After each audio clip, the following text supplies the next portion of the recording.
प्रिय विद्यार्थियों, विगत व्याख्यान में हमने बिहारी के कृतित्व के संदर्भ में चर्चा की और चर्चा के दौरान हम बिहारी की बहुज्ञता पर बात कर रहे थे। तो बिहारी की बहुज्ञता यानी बिहारी कितने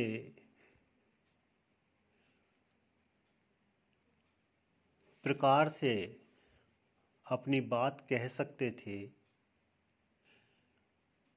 उसका जिक्र चल रहा था। आज हम व्याख्यान में उसी को आगे बढ़ाते हैं।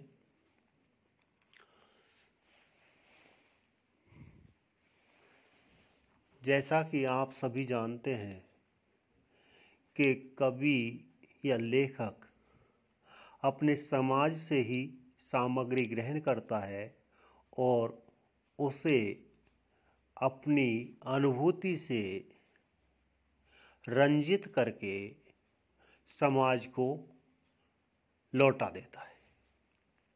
यानी कहने का तात्पर्य,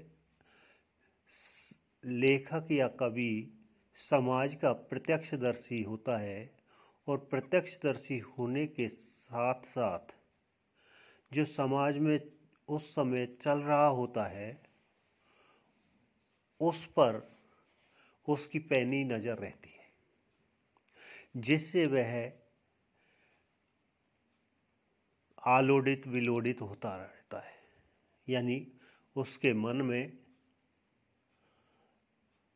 उथल पुथल मच जाती है कि यह ऐसा क्यों हो रहा है, अगर ऐसा होता तो ऐसी ये घटना नहीं घटती, या ऐसा अन्याय साधारण जन पर क्यों किया जा रहा है। इन्हीं सभी बातों को कवि या लेखक अपनी अनुभूति से रंग कर या अनुभूति में पिरोकर उसको रचना में वर्णित करता है। और रचना जब पूर्ण होती है तब वह सामान्य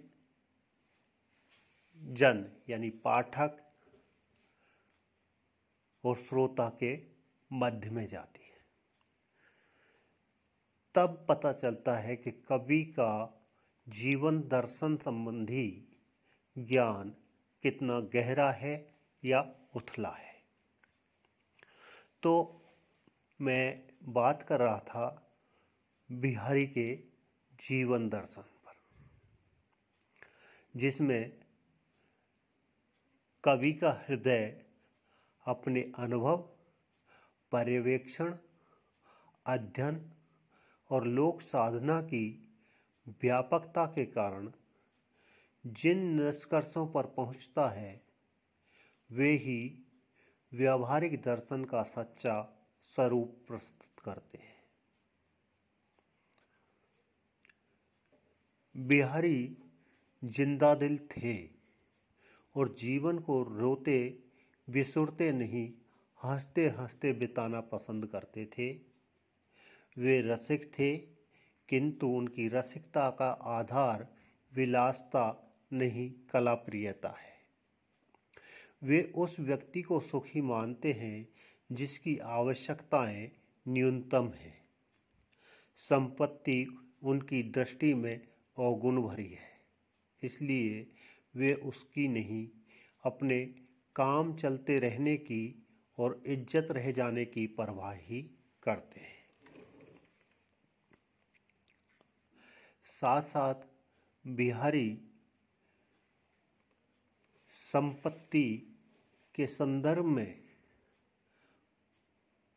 बड़ा ही रोचक प्रसंग अपनी बिहारी सत्सई में लिखते भी हैं कि कन दैवो सौंप्यो ससुर बहु थुरत्ती जान, कि जो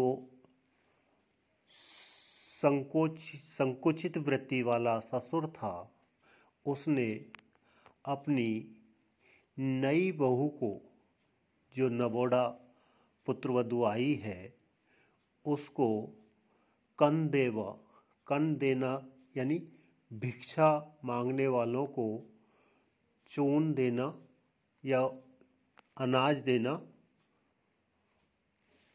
के लिए उसको भेजा कि उसकी जो अंजड़ी है, यानी दोनों हाथों की जो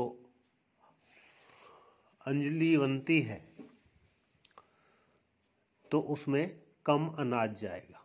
परंतु बिहारी ने वहाँ ऐसा उदाहरण दिया है कि उस स्त्री के या उस पुत्रवधू के रूप को देखकर सारा जग याचक बनकर उनके दरवाजे पर आ जाता है।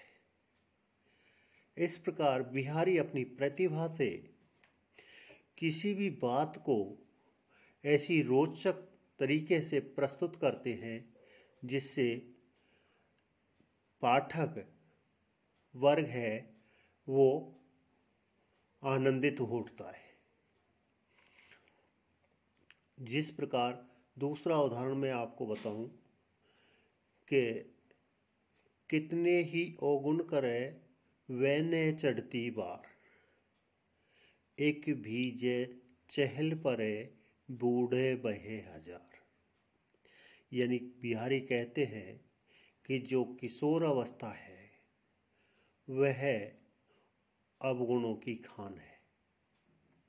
कितने ही अवगुण करे वह ने चढ़ती वार, वह यानी उम्र, चढ़ती उम्र में किशोर कितने ही अवगुण करते हैं। एक भीजे चहल परे बूढ़े बहे हजार। और दूसरी पंक्ति में वो कहते हैं कि एक भीजे, कोई तो उसमें जो यौवन रूपी सरिता है उसमें भीगता है, कोई चहल कदमी करता है, और बूढ़े बहे हजार, और उसमें जो संभल नहीं पाता है वो उसमें डूब जाता है और बह जाता है। यानी यौवन रूपी सरिता यानी युवा अवस्था में अगर आप संभल जाए, क्योंकि यही इस उम्र पढ़ने की होती है, यही खेलने कूदने की होती है, यही प्रेम करने की उम्र होती है, तो व्यक्ति इस उम्र में अगर संयम रखे तो वह उस यौवन रूपी सरिता से पार हो जाएगा और अपना भविष्य उज्जवल बना पाएगा। अन्यथा आप अपने इर्द गिर्द कितने ही ऐसे उदाहरण देख सकते हैं कि अगर कोई बच्चा या बच्ची कितनी ही होशियार क्यों न हो, परंतु उस पर जो संगति का असर पड़ता है वह उसको या तो तरा देता है, यानी उसको पार ले जाता है, या उसको डुबो देता है। तो इस प्रकार बिहारी ने जगह जगह पर यानी स्थान स्थान पर ऐसे पद्य लिखे हैं जिनसे कि आधुनिक युवा भी आज भी उन पद्यों को पढ़कर अपने जीवन की दिशा बदल सकता है, और दिशा ही नहीं बदल सकता, अपना भविष्य भी उज्जवल कर सकता है या भविष्य को उज्जवल बना सकता है। साथ ही वो लोभ की भी निंदा करते हैं, क्योंकि वह मनुष्य को क्षुद्रता में डुबो देता है, यानी उसकी वृत्ति संकुचित हो जाती है। सांस्कारिक जो स्थिति है वो क्षीण हो जाती है, यानी संस्कार क्षीण होने लगते हैं, यानी मानवीयता वहाँ से दरकने लगती है। सांसारिक व्यक्ति को वे मध्यम मार्ग का अनुगमन करने की सलाह देते हैं और खा पी कर कुछ बचाना बुरा नहीं समझते, किंतु नीति गलित होकर धन जोड़ना उनकी दृष्टि में बहुत बुरी बात है। ईश्वर विश्वास और आशावाद उनकी जीवन यात्रा के संबल है, यानी ईश्वर में विश्वास करना और आशावादी बने रहना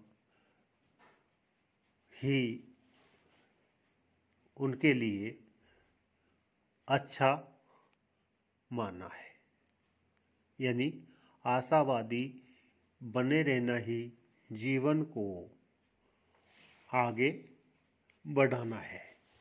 यानी जो निराशा के गहवर में डूब जाता है वो आगे नहीं बढ़ पाता, वो अपने जीवन को यूं ही तिल तिल करके या रोते रोते ही गंवा देता है। सफल जीवन के लिए वे विनय भाव को आवश्यक मानते हैं। विनय भाव यानी विनम्रता होनी जरूरी है, और धार्मिक क्षेत्र में सहिष्णुता के पक्षपाती हैं, यानी वो धार्मिक क्षेत्र में सहिष्णुता यानी धर्म किसी का भी हो उसका अपना है, उसमें किसी की दखलंदाजी नहीं होनी चाहिए। भाइये ढोंग को वे महत्व नहीं देते तथा इस बात में विश्वास रखते हैं कि सच्चे साधुओं की संगति से यही लोग स्वर्ग बन जाता है। यानी मुझे यहाँ पर मैथिली शरण गुप्त का एक पद्य याद आ रहा है। वो राम के मुख से कहलवाते हैं, संदेश यहाँ नहीं मैं स्वर्ग का लाया, इस भूतल को ही स्वर्ग बनाने आया। यानी वो कहते हैं कि मैं स्वर्ग का संदेश नहीं लाया हूँ, परंतु अपनी कर्म की लेखनी से इस भूतल को ही मैं स्वर्ग में तब्दील करने आया हूँ। ऐसा ही विचार यहाँ बिहारी जी का है और वो भी इसी में विश्वास करते हैं।